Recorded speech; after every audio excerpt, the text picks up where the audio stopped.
Γεια σας φίλοι μου, 7 Μαΐου 2016 σήμερα θα σας μιλήσω για το κόκκινο 500€.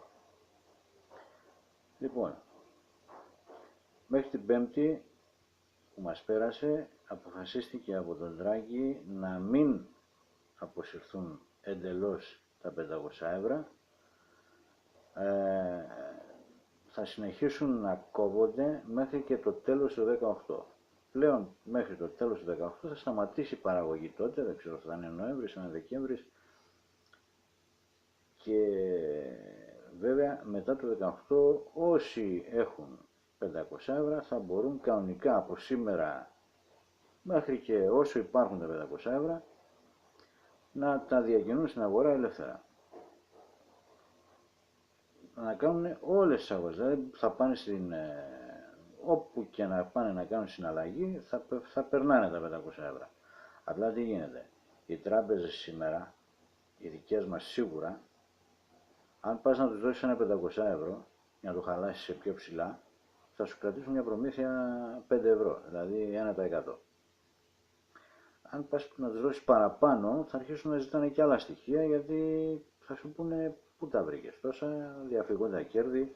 Δηλαδή αν πάνε να χαλάσεις 10.000 σε 500€, θα σου πούνε φέρε μας κάποια στοιχεία, ότι είσαι αυτός, κάνεις αυτή τη δουλειά και μπορείς να δικαιολογήσεις αυτά τα λεφτά.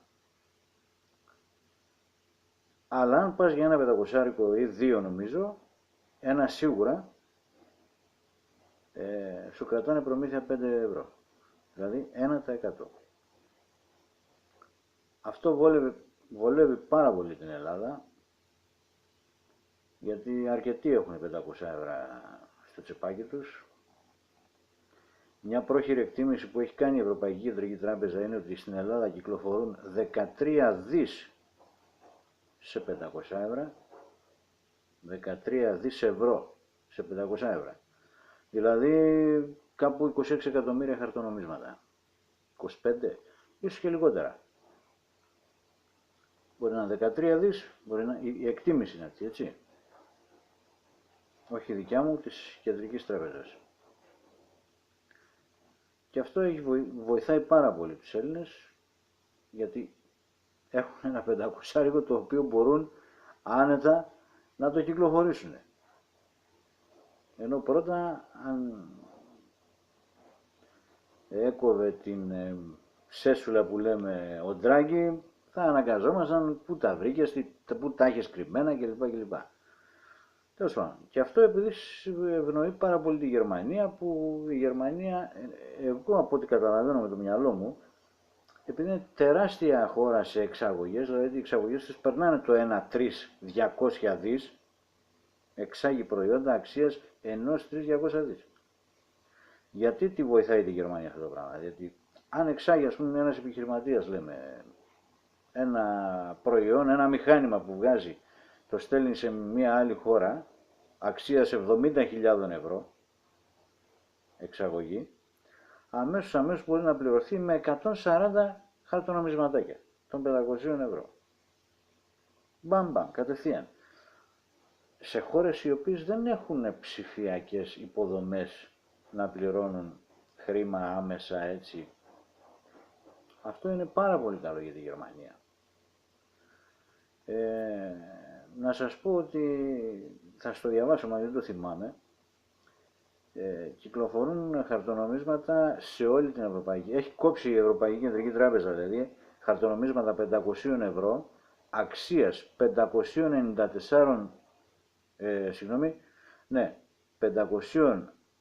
297 δις 200 εκατομμυρίων ευρώ. Δηλαδή, αριθμός χαρτονομισμάτων 500 ευρώ, 594 δισεκατομμύρια, 417 εκατομμύρια και 6 κομμάτια.